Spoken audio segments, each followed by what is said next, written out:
Yo, what's going on everybody? It's your boy Naruto Explain here, bringing you guys another Boruto 2 Blue Vortex discussion. And today, I want to talk to you guys about the line in the chapter where Jura implied that Boruto might be receiving help from a divine being. I didn't really touch on this in the chapter review because I want to sit down and I want to do some more research on a few things before I jumped into the stance, which is why the Jura line was both a backhanded reference to Kakashi and Koji helping Boruto.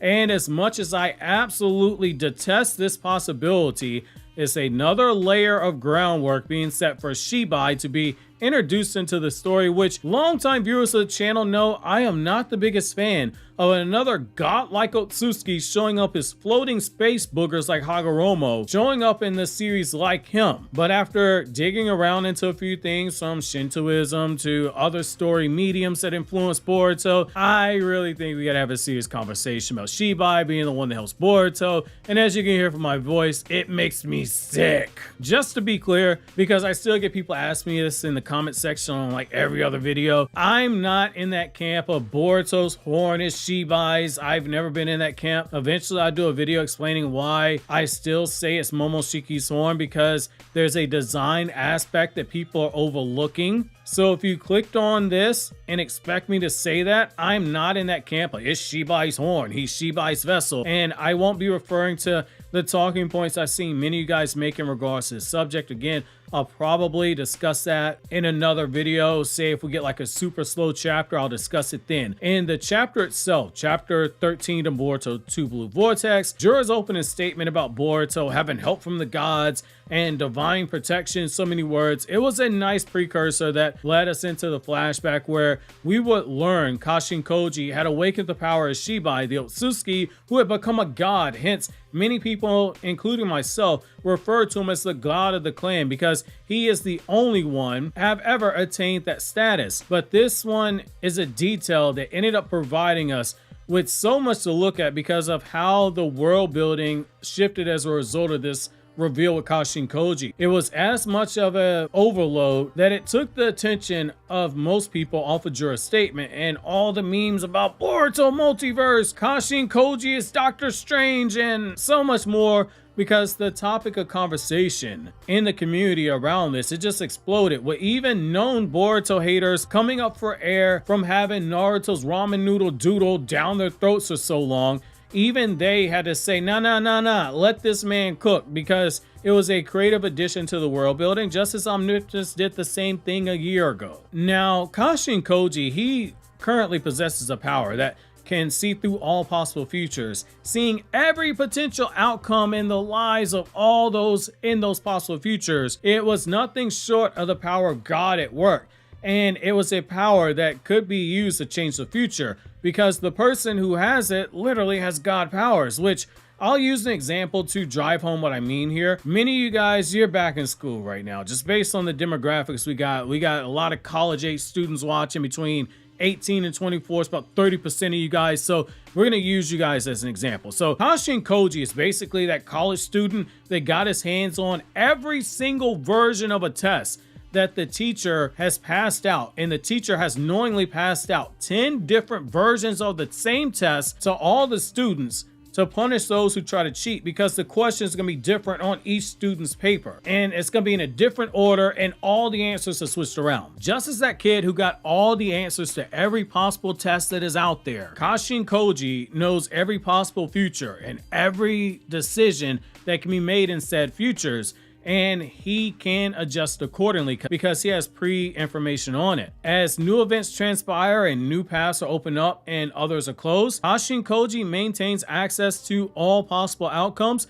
because as he said, the future, it is not a straight line. It is constantly changing. Hence, he has multiple possible scenarios. I say that to say, this power that Kakashi and Koji is using, it serves up the same type of tool when you really think about it, and it links to Shibai in that it is exactly what Jura is referring to, which is help from a divine power, help from the heavens itself, because it is literally a heavenly power that Boruto knows as much as he does, and he is able to stay one step ahead for as long as he's had, and come back with powers like the Rasengan Uzuhiko, which are specifically designed to destroy beings such as Jura in one shot. So on the surface level of the story, it draws in your attention rightfully to that moment to make you say, okay, this is overpowered. And you might even subconsciously think, hey, this defying power that the story brought up in reference to us, because we open up with this claim and the question of Boruto having help, and we ended the chapter with Kawaki learning Boruto had an accomplice. Just as Matsuri, the Shinju, had learned that Boruto was getting help from somebody, you might have said, oh, that was a reference to Kashin Koji, but it's a double-layered reference. That brings me to Shibai. Now, longtime viewers of the channel, you know that I've had moments where I said, hey, I see overlaps with Samurai 8's God, Fudomuyo, and I see it with Shibai, and now that we know Boruto's story is inspired by the Matrix, I think it's time to add in the Oracle from the Matrix, because there appear to be seeds that are planted for an overlap to eventually bring in Shibai. Just as you don't mention the Sage of Six Paths multiple times and show his silhouette a couple times over the span of hundreds of chapters before he debuts, unless you're planning on making him debut, you don't do the same thing with Shibai.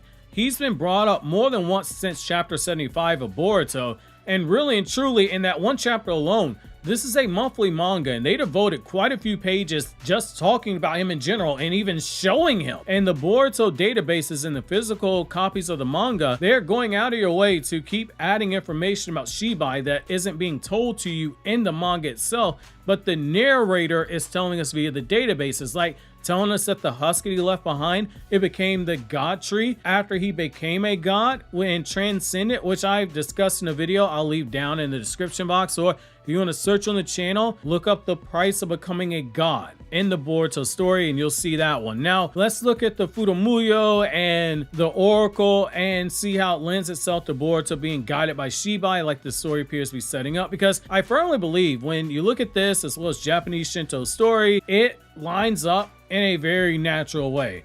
In Samurai 8, Fudomuyo was the god who was responsible for Pandora's box and Mandela's box, a deity who exists beyond space and time, similar to how Shibai is stated to have ascended towards a higher plane where he doesn't need a body to exist. Just as Shibai can use omnipotence to manifest his thoughts in reality, literally warping reality, creating reality, Fudomuyo can do the same thing. He literally created the universe of Samurai 8. Both beings, they possess the knowledge and they possess mastery of every ability in the universe. Fudomuyo has absolute mastery over every power and skill in his universe, and Shibai was stated to have mastered every Shinjutsu ever recorded by the Otsutsuki, to the point that just transplants a small portions of its DNA. They have presented powers to normal humans that are so insane that the headaches for the main cast of our story, they are getting larger as more Shinjutsus being introduced. Fudomuyo had a student who clashed with his ideals and tried to destroy the universe that Fudomuyo had made because he wanted to remake the universe on his own. Shibai has the power to create, and based on Momoshiki's literal words to Boruto, we are told that omnipotence is a power that belongs to Shibai that was made to create entire worlds in the past. Basically, an argument that can be made that this whole system, this sector, as Momoshiki calls in the anime, it could be traced back to Shibai because of the way that Momoshiki puts it. This is not the first time humans have had their memories altered by the Otsutsuki.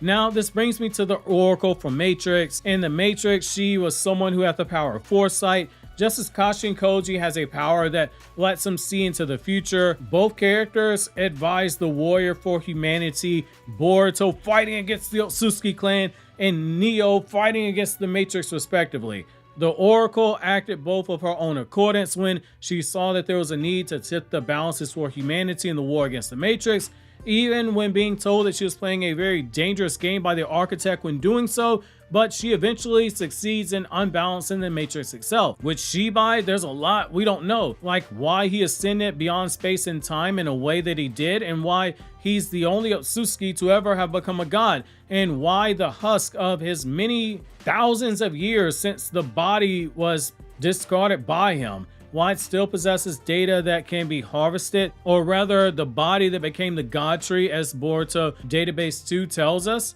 There's a lot of questions there. Like the Oracle, the power Kashin Koji, it is a very refined calculation. They're basically making extremely calculated guesses based on the information they have. Koji sees possible futures and uses the information to make extremely educated guesses, just as the Oracle is able to see likely outcomes, even though it becomes clear that she can't see the ultimate outcomes in certain decisions, because understanding is required, like we see with Neo, who has free will to resist the architect, but she's able to see specific stuff like, hey Neo, you got to choose when it comes to Morpheus. That being said, her highly calculated foresight allowed her to predict several events in advance based on what it was she was able to glean. If we go with this whole concept, which I do think we need to do now, it's not crazy to suggest that Shibai saw something with the 10 directions, which that's his power, this far into the future as being a possible outcome, perhaps several different outcomes, and as a being who exists beyond the concepts of space and time, it's not crazy to suggest that he is guiding the hand of Boruto. God, for as much as I hate this, just as Neo was the one, the idea of Boruto being the one for something larger related to the Otsutsuki clan, it lines up just as Naruto being the child of prophecy that Hagoromo is waiting on, just as Hachimaru was the one in Samurai 8. There's a continuing trend here. All these characters, they got some form of guidance from an otherworldly being, and they all awaken and transcend it in some way. How that pertains to Boruto as far as how he awakens, we don't know yet. We haven't seen it, but it's definitely coming. While the Otsutsuki clan, every single pure-blooded Otsutsuki that we've seen, they have been beings who are associated with destruction. They all come from the intent of harvesting a chakra fruit and destroy whatever world they visit. Yet when you look at the inspiration for them, you see that there's a huge overlap, which is each of them are fully blooded Otsutsuki, and all of them have some folklore that is attached to them. And they are oftentimes characters who are heroes in their stories, from Momoshiki to Ishiki. Even Kaguya had a folklore attached to her name, and she was someone in the folklore who cared for humanity. So far, it's been the half-breeds who we've seen in Hagoromo and Hamura who have come to the aid of humanity as heroes,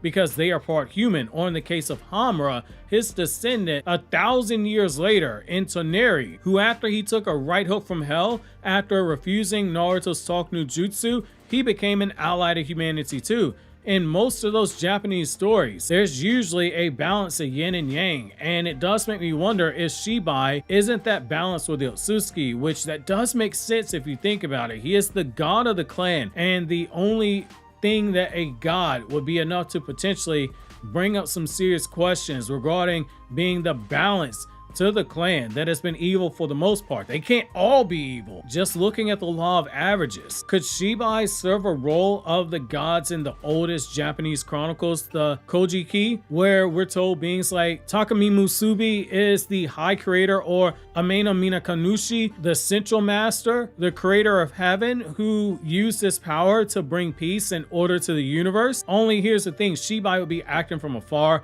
and using Boruto for this reason. I definitely think there's something here in this regard, because one of Shibai's powers is the Daikokuden via the Kokugan Eye, which longtime viewers of the channel, you've heard me say for years now, going all the way back to when Ishiki first debuted and we saw his eye, that I said, hey, there's an overlap with Ishin Boshi, the one-inch man, but also the 7 lucky gods of Japan, one of which was named Daikokuden. I know this isn't necessarily something that some of you guys want to hear, if for no other reason than the temptation to call this a Naruto ripoff or a Matrix ripoff if Shibai's helping from afar. I know I personally, again, it makes me sick to even consider it, but I do think we do have to have the conversation. Just as you should consider watching this video breaking down all the hidden folklore and inspirations on every member of the Otsutsuki clan that one of my former editors made for me, and clicking over here, you can also watch this video from my Anime Explained channel, and I think you guys would enjoy.